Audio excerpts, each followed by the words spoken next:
सीमा जो है वो लप्पू से सचिन के पास है। तो मैं सीधे सीधे अपने परिचय की पंक्तियां पढ़ता हूँ। सबसे पहले भगत सिंह जी की इन पंक्तियों से अपनी शुरुआत करता हूँ। भगत सिंह जी ने लिखा, मेरी कलम मेरे जज्बातों से इस कदर वाकिफ है।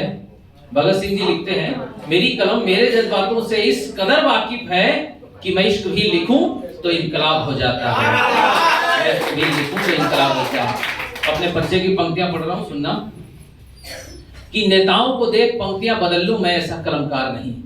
ऐसा बहुत होता है। मैं खुद एक कवि सम्मेलन में गया था धमतरी अभी थोड़े दिन पहले, तब मैंने लिखा। मेरे बाजू में जो कवि बैठे थे, मैं उनका नाम नहीं लेना चाहता। उन्होंने मुझसे पूछा कि भाई किस पार्टी के आदमी सामने नेताजी बैठे हैं। मैं बोला क्यों? बोले यार ये मैं थोड़ा इसके खिलाफ था, ऐसा वैसा। बोला हमको क्या करना है यार, कोई भी पार्टी के, तुम कविता पढ़ो ना। वहीं से इन पंक्तियों का जन्म हुआ कि नेताओं को देख पंक्तियां बदल लूं, मैं ऐसा कलमकार नहीं। कभी इस झूले पर कभी उस झूले पर, ये कोई मीना बाजार नहीं। और पद प्रधान के बैठकर 10 साल तक जो मौन रहे, माफ करना साहब मुझको, मैं ऐसा सरदार नहीं।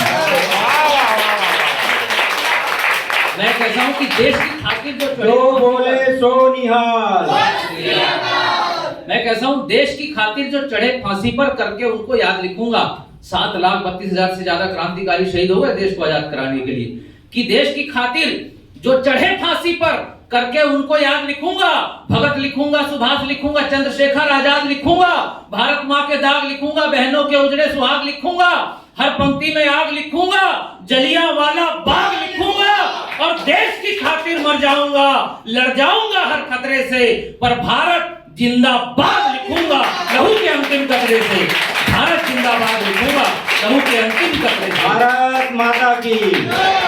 उस समय पहले जेएनयू से एक बयान आया, क्या बयान आया मैं यहाँ रिपीट नहीं करूंगा। उसके बाद मैंने 2 पंक्तियां लिखी जो अखबारों में भी 3-4 बार छपी कि सौदा करके धरती माँ का बन वफादार बैठे हैं।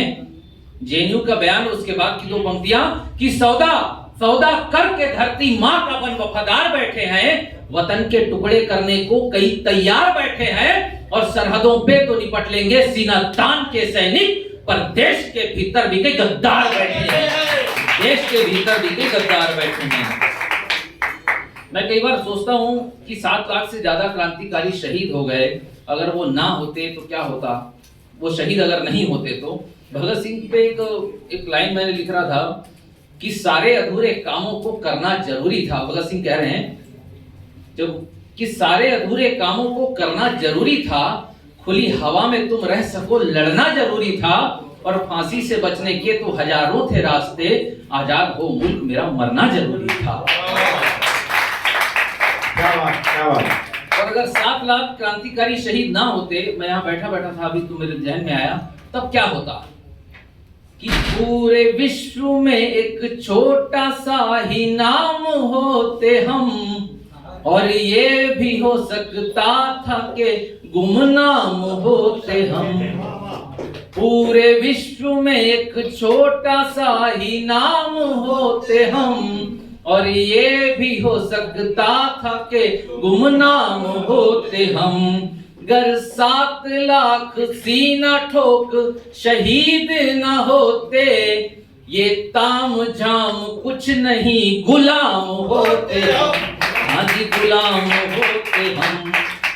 मेरे दोस्त अक्सर मुझसे कहते हैं, बस 2-3 मिनट और कुछ चंद आपके बीच में रखता हूँ, कि आप हमेशा अंगार की भाषा ही क्यों बोलते हो, श्रृंगार क्यों नहीं लिखते, क्यों जरूरत पड़ती है देश में वीर रस के कवियों की? कुछ चंद आपके बीच में रखता हूँ कि धरती का चीर सीना उगा के फसल जीना, कि धरती का चीर सीना उगा के फसल जीना, बोलो जय जय जय किसान कौन लिखेगा, और सीमाओं पे खड़े सीना ताने गोली खाने को जो, बोलो जय जय जय जवान कौन लिखेगा।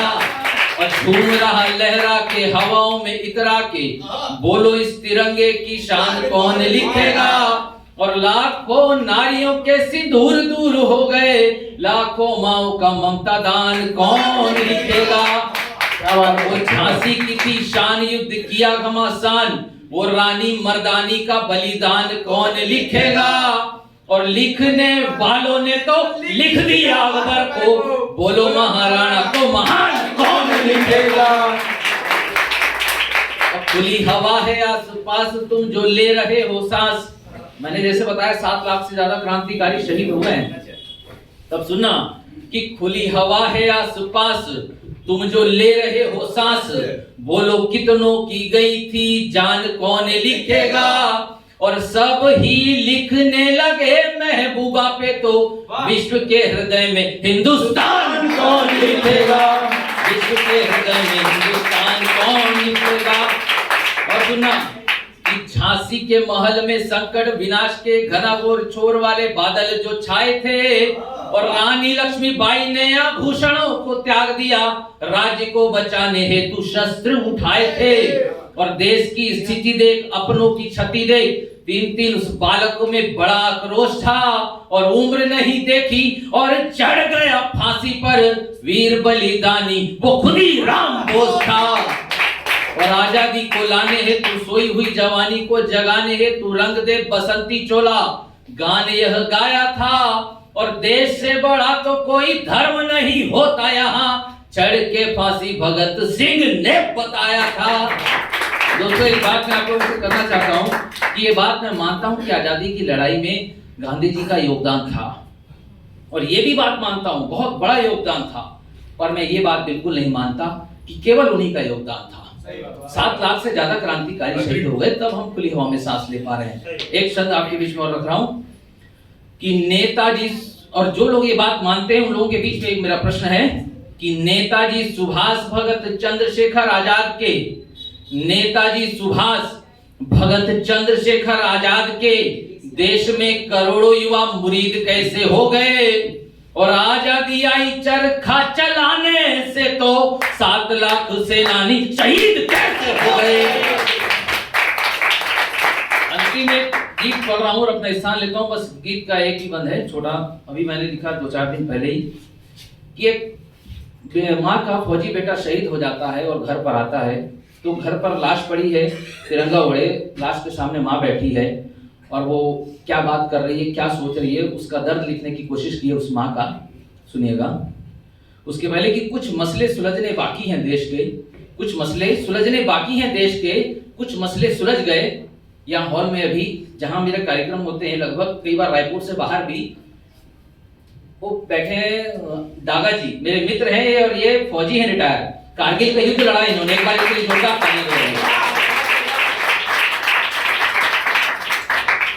विजय कुमार डागा इनका नाम है, इन्होंने कारगिल का युद्ध लड़ा है, रायपुर में ही रहते हैं, और एक बार और ताली बजाइए।